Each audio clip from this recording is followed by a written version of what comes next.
How's everybody doing? Welcome back to Ass Hat Podcast. Now this is just 3 random game books. Choose Your Own Adventure was the biggest series, which I got 2 of here, and I got 1 from a different series, and now I've got more other series stuff. These came out in the, I want to say the first Choose Your Own Adventure was like late 70s. I remember them becoming popular in like 84, 85-ish. I was like 10, 11. Yep. What it was is you'd read a couple pages and then be like, do you want to do this or do you want to do this? Because every book was written as if you were the main character. And it told you, okay, if you want to say like, I remember one of them was, the first one I had was like, My Robot or some shit like this. If you want to go outside to play with your robot, turn to page 15. If you want to stay inside and play with your robot, turn to page 10. And you go to that page and look, you have multiple endings like this one. This is book 49. So this is later on. So this is Danger and Anchor Mine by Louise Monroe Foley. You're the star of the story. Choose from 16 possible endings. They're always white covered Choose Your Own Adventures with these really cool lines. No, put that out of the way. Illustrated by Leslie Morrill. Really nice artwork. $2.25. Now these were a little bit cheaper when I first started reading. They're like $1 because they're not real thick books. Let's see. Will you strike gold in Anchor Mine? You're spending the summer in a little mining town. Anchor Mine has been closed for years. But one day you find an old artist says there could be a fortune undiscovered gold there. Everybody warns you to keep away from the mine, but you can't pass the chance to strike it rich. If you head straight for Anchor Mine, turn to page 32. If you hunt for a map of the mine first, turn to page 8. Watch out for danger. Anchor Mine has claimed many victims, and you might be next. You could be left forever in an abandoned tunnel or caught in a mine shaft exposure. You can find enough gold to make you rich for life. What happens next in the story? It all depends on the choices you make. How does the story end? Only you can find out. And the best part is you can keep reading and rereading until you had not one but many incredible daring adventures. What year is this from? Okay, I actually got this from the bookstore in town. Okay. I pick any of these up anytime I find them because they're always cheap. 85. Okay. They're always, this is a later print.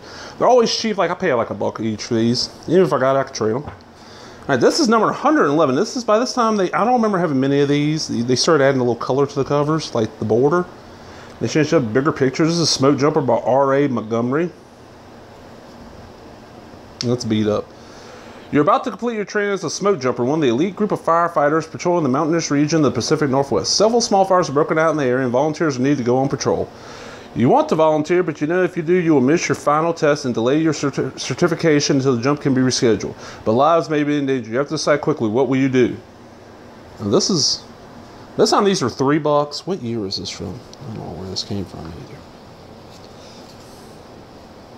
1991. Wow.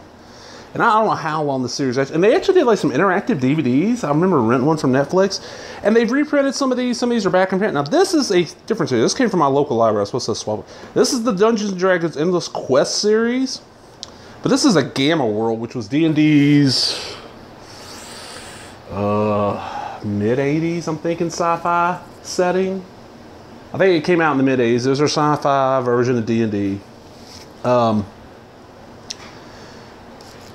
These usually have better illustration and were slightly more, not adult, but written for an older audience. Okay, this is by Mary L. Kirchhoff and James M. Ward. Lights on Quest Mountain. This was $2. Let's see. And the covers are made of like this weird material. I used to really love these as a kid, the D&D ones. 1983. This is our first printing. And the pages are fairly white. Look at the art. The art's always nice. And I got more of these. I know I got a Batman book somewhere. I got quite a few more Choose Your Own Adventures. Batman's were called what? Which Way stories or some shit like this. There's so many of these. There's G.I. Joe ones, Transformers.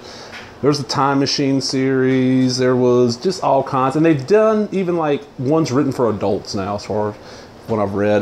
There's the Lone Wolf series. I have one of those. Oh, there's the Interplanetary Spy. There's just so many of these, and I read like at least one for almost every one. So Lone Wolf was probably the only big one from back in the day I did not read back then.